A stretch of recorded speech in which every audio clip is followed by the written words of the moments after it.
You may be tempted to take it easy when you're in pain and believe that exercise is the last thing that you should do.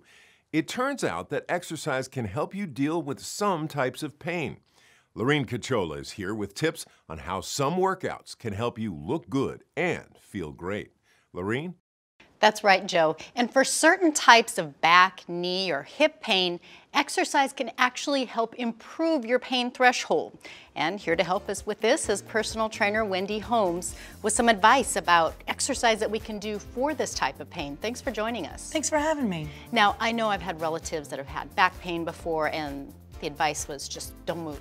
Yes, that would be the back is out, get in bed and don't do anything, right? Well, times have changed, protocols have changed, and exercise, at least some with guidance, they're finding is a much better way to work yourself back into regular exercise.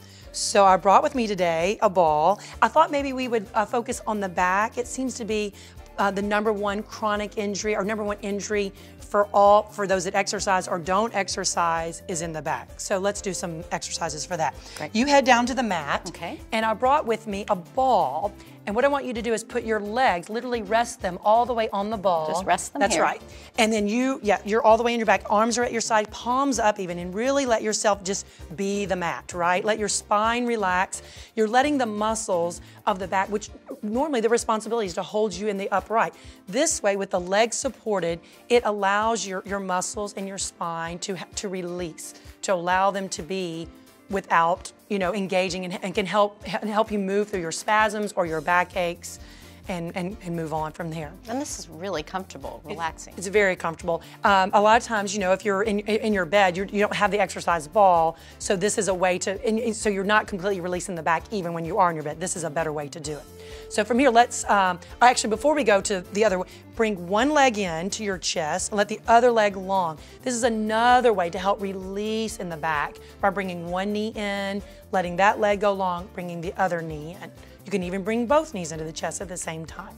Okay, now from here, come to the upright and over to the exercise ball.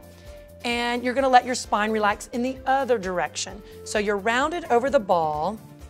Yes, and if your head feels comfortable, just let it, flop over the ball. Now what we're looking for is you're letting your spine reverse. It's going the opposite direction. Like if you're in your lower back here, you have a natural curve. This is letting it release and releasing your tension in your trapezius all the way through in the spine, in your neck. Wow, I don't have back pain and that feels very good. Yes, these can be done, yes, even without the back pain. That's exactly right. Okay, let me show you another maybe more active exercise that you would use with the ball. This is really good if you have a back or a knee injury and you're ready to be more active with your exercise, but still in the restorative type mode.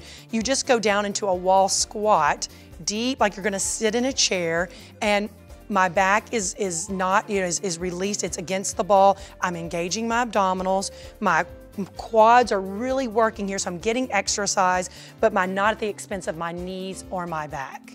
And then from here, you just come up.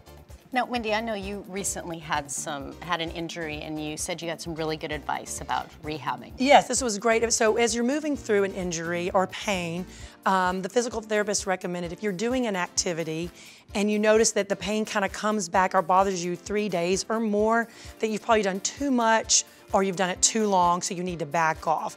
The pain may be talking to you for 1 or 2 days, not so bad, but when you move into the 3 days or longer, you really need to pull back so you can get better and rehab yourself. And of course, if you have chronic pain, any kind of exercise program, you should check with your doctor first. Absolutely, always. Okay. Thank you so much, Wendy. And thanks for joining us, and we'll see you next time with more ways to look good and feel great.